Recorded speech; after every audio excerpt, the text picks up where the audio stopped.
Hello everyone and welcome back to Daily Game Review Series number 55. Today we have Mahou Shoujo 12Q versus White ZMD 4Q. There is quite a rank difference here.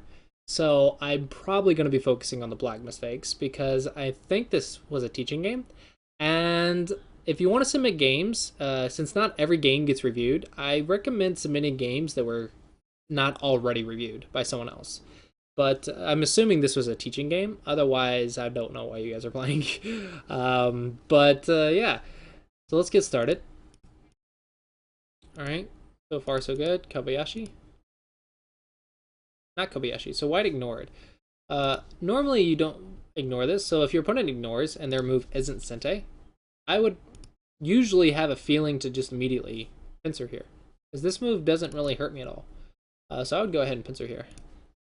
Chinese opening, not a bad move though. Not a bad move. Okay, I like this combination for black so far now.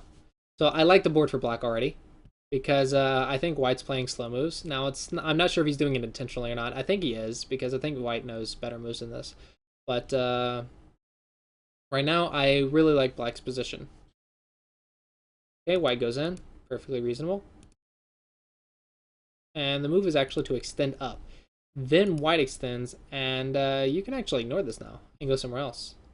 For example, you can fix here, you can fix here, you can also approach here. You can actually ignore this because you already think, even if white somehow finds a way to live, oh, you can't pull that off. You're very, very thick. And this is not equal to this thickness. So, I don't like this move because there's too many forcing moves against this. For example, white could just go this way and then make a very large corner. However, white chose to do this. I think I would just go ahead and play this way. White has to connect, and you play here. If white plays this way, you extend down, these two stones die, so of course white has to connect under. So that makes this move better. This move, you have to watch the cuts. Still block. Still block. You just go here. And then, when white takes, you go here, and it's a ladder. Actually, this ladder is good for you. This means white can't play this way. No matter what white does, it's going to be a ladder, which is good for you. So you can actually block. This actually still works. White still has to connect, and you can fix. And then white can try and do this. And then you'll play this way and fix your shape. Potentially lose a couple stones here. But you still get thickness. But you made a mistake. That's why that happened. It's still not horrible for you. But you got to block this way. This move, then you lose even more. Okay, just stop playing. Stop playing this area. Because you don't have any... If you're not going to take the forcing moves, then don't even play in this area. Just go somewhere else. Because you already lost too much, and every move you respond, white's getting more. Okay, so you get Sente. Make sure you at least get Sente. I don't recommend this jump anymore lately. I feel like this jump isn't as good as it used to be. I think it's out of style. Most of the time, it's 3-3 or pincer. And in this case, can't pincer because there's this stone. Important note, guys, if you pincer and there's a white stone here, white can just play this way. And you don't have a move, because if you jump, this gets cut. If you jump, there. And if you surround, there's a cutting point. And neither side has a base, because there's a stone here and a stone here. So this is very important. Don't pincer when there's a stone on both sides. And if your opponent does, make sure you remember the 3-3 is the option. So black, I usually recommend just going here. That's a little too... That's greedy. Jump. This is greedy.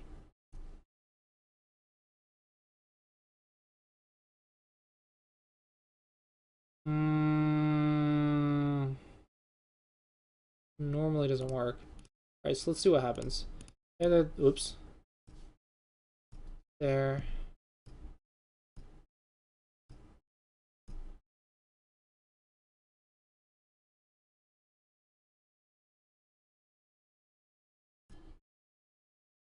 Yeah. You still block here. Because white's going to die on the inside if you do anything else. Yeah. So you got tricked.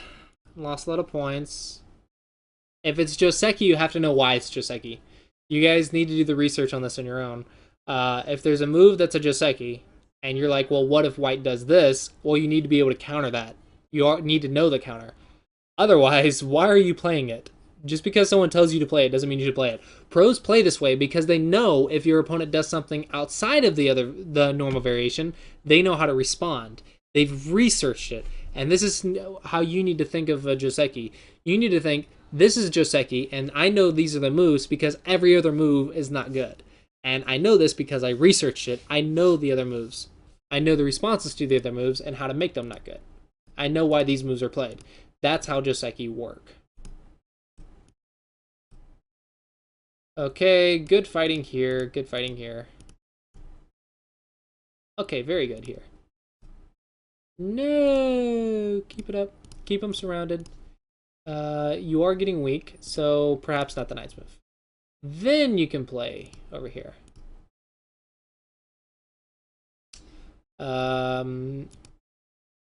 It's a good idea. You're trying to do a leaning attack, but normally you at least want this exchange first for because this is a shape point, and then you can try the leaning attack or something another. That would be okay, but I think you want that exchange first. Ooh, overplay. Surround, and when you surround, try not to get cut. You need to surround. When you attack, you surround. Remember, your goal is not to kill, it's to gain profit. And right now your profit's in the center for sure. Look at all that. Very large. Even if white lives, you still got some. Here, you're not really, you're gaining the bottom, but you have a weak group over here. So you can't really focus on gaining this when you have a weak group. This is not thickness, so you can't exactly push them to it. This is not a good move. It doesn't attack. You're defending one stone that doesn't even defend it. You're protecting a cut that's not really a cut because you're too thick. No, just keep attacking. You're strong, not weak. Don't defend here. That is overplay. I would play the diagonal. That way you can't do the under attachment.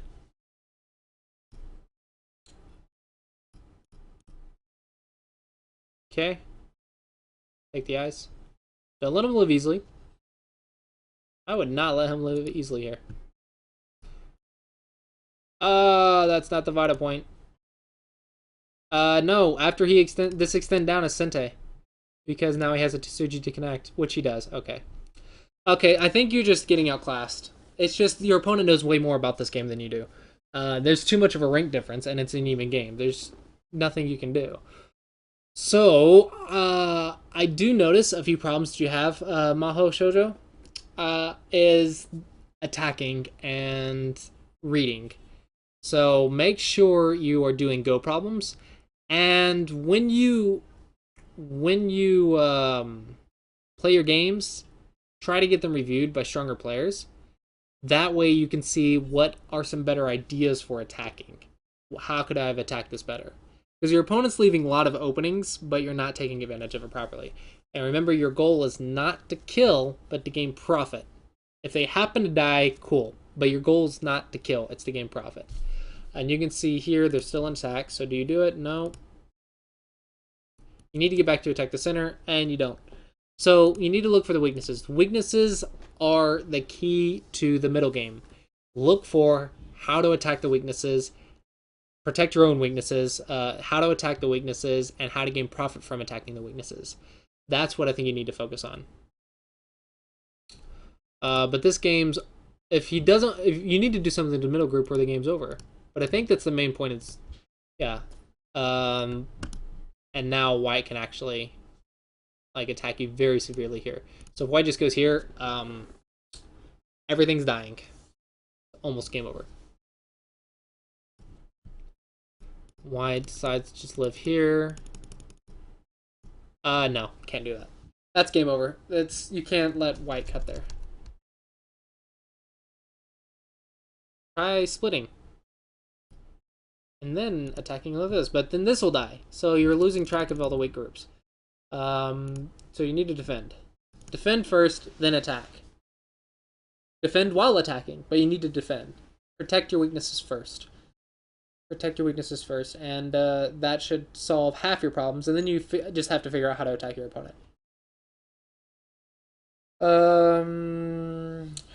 Anything else? It's just all about, you just need to work on attack and defense. That's what your weaknesses are right now. At least in this game. Your opponent left you a lot of openings. You need practice playing against it. Get your games reviewed and learn new attacking strategies. Also, the steps to attacking that I have on my website, you can take a look at those if you want. Yes, it's self-advertising, but that's why I made the steps. That way I could give them away to everyone. It's step 1 for attacking is take the base, then surround, then reduce eye space, then play the vital point. So when you realize when you need to attack, defend or attack, there's also steps to do that and how to do that. And I would recommend looking at those steps and applying those. Alright, so this is a little bit of a really short video, but it's been completely one-sided. And the main issues are the attack and defense. And I think that's what my goal of every video is, to get the main issues and let you know what to work on. That's the goal of these videos. They're not in-depth reviews, guys. These are not in-depth reviews. These are general ideas of what you can do to improve your game, what it is you need to be working on. Because I'm not going to spend an hour reviewing every single game that gets submitted. Alright, but hopefully you found this helpful. Hopefully this will give you something to work on to improve your game. And yeah, hope you enjoyed the review, and hopefully other people found this review helpful as well. Alright, thanks for submitting the game. Hopefully you've got something out of it. And remember, guys, if you'd like a chance to submit your own game, please see the link in the description below. And I will see you guys next time.